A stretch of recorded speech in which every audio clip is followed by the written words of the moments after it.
What's up, everybody? We're the Talking Hats. I'm Dale. That's Harish. We're going to jump into some college football talk here, and not really necessarily play on the field or even players or anything like that. Just some news that's going on around here this week about Nick Saban hating on other coaches and the system of the NILs. So, Harish, I'm going to kick it over to you, and let's get this thing rolling.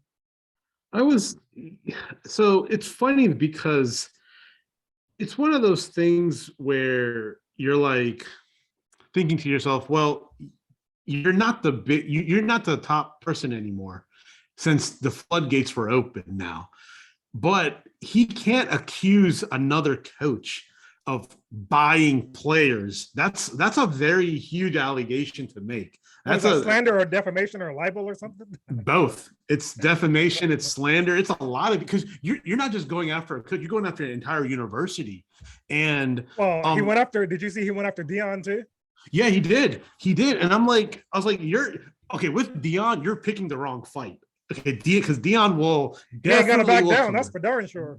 No, sir, Bob. Because if you see the documentaries that are getting posted on Barstool's, I think YouTube page, and you're seeing that, he does not play with his players. He's like, you better get in shape or you're done, because he's trying to build a culture. And to say, and he even called. He's like, when the college portal happens, the scholarships are not going to go to the players. They're going to go to the people who are transferring, and it's going to be an NFL style free agency. And you can see that now. It is like top elite players from other universities are transferring back and forth. So this begs the question: did the NCAA make the wrong assumption on playing players the way they do now? You know, maybe they should have had a well-structured thing. I'm for that, but they didn't put anything in, because people can find loopholes anywhere. And I think people are finding loopholes to kind of circumvent certain things. But I think Saban is scared now is because the recruiting he used to get, he's not going to get anymore. He's not going to get the players. I mean, people will still go to Alabama. When you see Nick Saban in your hometown, you're definitely, oh my God, that's Nick Saban. That's from Alabama. But then you can get Texas A&M, Jimbo Fisher coming too. And you can get some other people coming. So yeah, and Saban is saying that they don't pay players. Right. And then he says that, but then a couple of years ago, he was bragging about the deal that Bryce Young got. Yes.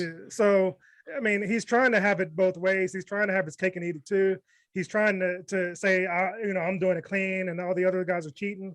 Frankly, I don't know that the playing field has been leveled, because Alabama's boosters are going to have an edge over Texas A&M or Jackson State or anybody else. Alabama's, their guys have got some deep pockets down there. So they can, if they want somebody, they can open up those pockets and get them. But you've got that the NILs put other teams, like, it gives them a shot. It gives Jimbo Fisher a shot to get that quarterback that he never had a chance to get before. It gives Jackson State and Deion a chance to get the number one recruit, which they did. So Saban, as old as he is, he's nearing the end of the run. It's not like he's going to be there in 10 years. As old as he is, he shouldn't be so salty. He's had his run. Now let somebody else eat. You're still Alabama. You're still going to be there at the end of every season. It's just, you might, in the next 5 years, you might win one. Some teams have never won one. Right. So if you win 1 in 5 years, like, take a break, enjoy your money, like, relax. Yeah. And the thing is, why are you so afraid? You're Nick Saban, right? Are you afraid to really show your mettle as a coach? Exactly. I mean, players who are former players, Jonathan Allen played and Deron played for Nick Saban in Alabama. He's like, Nick Saban is a no-nonsense coach. He's a great coach. He's no-nonsense. So if you're afraid that somebody's in your own backyard, beat them. Just go out there and beat them. Because if you're saying, oh, this is this or that's that, and throwing all this stuff around, your respect kind of goes down a little bit in my book. Because if I was a personality like Nick Saban, if I had all the talent in the world, okay, come into my hometown. I'll make it a point. I will go into Texas and I will recruit every single player from Texas to play in Alabama. If you're gonna come into my backyard, that's what I would do, and I would make sure that I beat you. I'll make sure that Texas A&M is on my schedule every single year, and I'm gonna circle that game every single year when I play against Jimbo Fisher and beat you by 50. But he didn't say that. He went the negative route, which I feel that a coach should never do, because it sets a bad precedence for yourself, It sets a bad precedent for your players because you are the leader of your team. And to say something like that and to have like this pettiness going back and forth, competition breeds great talent, in my opinion, because it makes you a better coach. And now he has to real coach now, because if Jimbo Fisher comes to Alabama and gets the #1 recruit, what is Nick Saban going to do? Yeah, it was definitely petty and a little ignorant and immature for him to say what he said. As much as he gets paid and as much as his assistants get paid, it's not like Alabama's ever going to have bad players.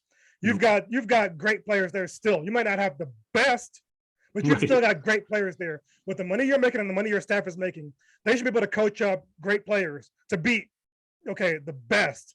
But if you're the coach, you think you are, and the assistants are the coaches they're supposed to be, you can go out there with great players and beat anybody. You should be able to.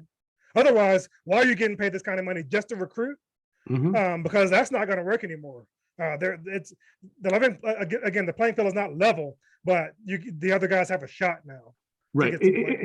Maybe we should say it gives a better opportunity for other coaches to get players that they never used to get. It just gives them a chance. It just gives them a chance, and before they never had one. Yep, and that's all they ask for is a chance. And I think we both stated it on numerous shows beforehand that all you need is a chance, and if you can get that chance, that's all you need to change the program, the culture, and everything. And that's why I always go back to Deion, is that's what he's doing at Jackson State, and that's what he's doing a phenomenal job. What you said about the system being a little disorganized with the whole NIL thing, I think it is, and I think some guys are signing some deals that are going to come back to bite them. Like some guys are signing lifetime deals and not even knowing that they're signing that. So you're giving away your name, image, and likeness for a $1 million deal, and then you go to the NFL and you're a star, and that company still owns your rights. Like you got to know what you're signing. You got to have an agent or a lawyer look this stuff over, so you're not getting stuck in these horrible deals. Some guys though might not ever make it anywhere and might not ever play and have still sign for that kind of money. So it cuts both ways, but some guys are definitely going to get screwed at the end of it. So there needs to be more organization in the whole thing. And I think they need to, so what people don't understand is, and you made a great point on that, is some people don't know what they're signing. They need to protect these students. All you see is $1 million. Yeah. Heck yeah. But what they don't realize is that $1 million is not really $1 million. And then it's for life.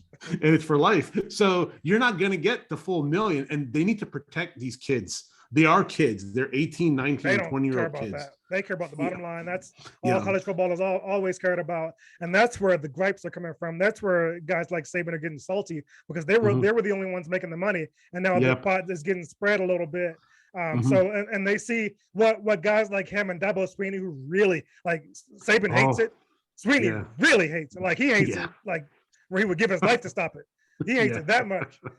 What they see is that's going to start cutting into what they're getting. They can see down the road that that's where it's going to lead, and they hate that. They don't want that, so they're trying to nip it in the bud right now. But the apple, it's out of the bag. The cat's out of the bag already on this. It's too late. Yeah, it's a wildfire. You can't stop it. It's already spread, and you can't extinguish this, because everybody has the money now, right? Everybody has equal opportunity almost. So I just feel like this: at the end of the day, you're a coach. You're going up against a coach. Do battle, and whoever wins. Bragging rights for the year. That's it. None of this back and forth petty childish stuff. You're grown men. Yeah, at the end of the day, shut up and be rich. I mean, there you go. Great quote. What are you mad about? Like, yeah, I know. Like, you live in a different realm than everybody else. You're near 70. Honestly, you don't have enough time left to be worried about kids making money finally. Be rich, enjoy your final 20 years or whatever, if you're lucky, and that's it. Grow up at the end of it. So. But yeah, that's all we have to say for today. Indeed.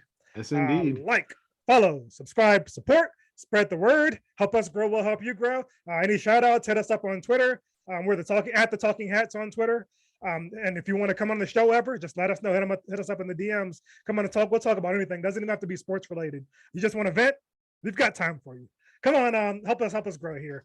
We're doing our thing. We will be here, like I said, no matter what. Talking Hats, that's all we've got for this week, and we're going to wrap up the show. We are out. Peace out. Peace.